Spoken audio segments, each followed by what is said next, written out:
Selam. Selam. İsminiz? Salavat. Balaka İslam. İldar. Samira Azat Ali. Ha. Ana где агасы и уй. Нас выезжал. Ha. Kaya başına mengendeğiz var mı? Mana kara. Mana da kara. Mana onu okula kaya başına mengendeğiz var mı? Yok mu? Mengendeğiz bilen. Ну, әдірек, зорайға сөзкес менен әгет. Біз әдірек, шында мен әбіз дәбет, ошы квадрокоптерді сұрабыз. Біз қарап тұрығы дейір әме? Ана баштан ғожылда осып күйте әбет. Ana köşeler. Köşeler ана шunda біз мен әбіз әдір. Ошын осырабыз.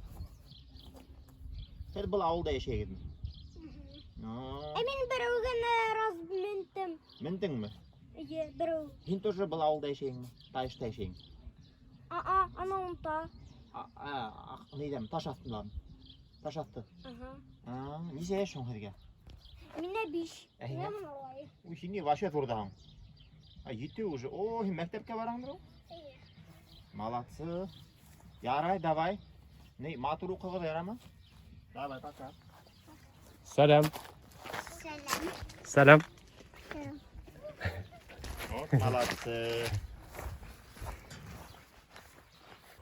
Мы сейчас находимся в Гафурийском районе у подножия величественной скалы Ухлы-Хая. Вот, посмотрите на скалу. Это величественная скала, которая является достопримечательностью данной местности. Она притягивает сюда тысячи туристов, особенно в летнее время. Что сейчас и происходит, мы наблюдаем большое количество туристов. Вот, скала называется Ухлы-Хая.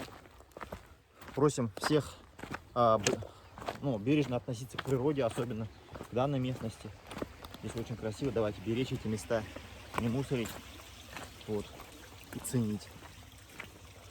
Какие дела? Да. Вопросы есть какие-то? Да, ты хотел рассказать по поводу истории этого места. По поводу Почему истории, называется Ухлы-Хая, как вообще? Ухлы-Хая называется, значит, Ухлы-Хая в переводе дословном. С башкирского. Гора, скала, стрел, да? Ух это стрела, Хая скала, соответственно.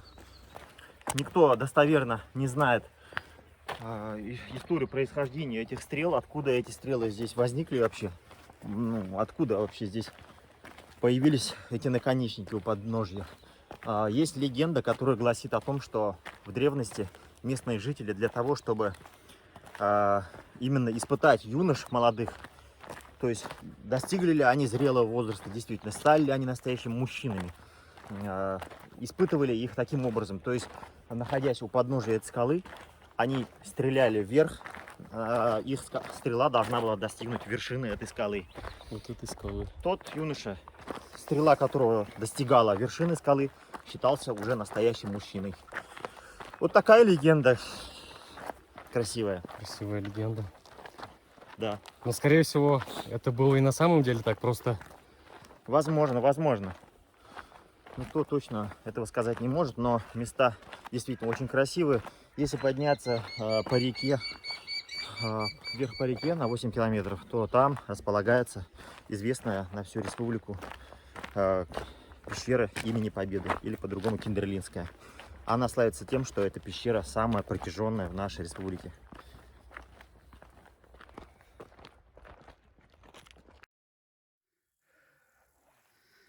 Готовы увидеть красоту.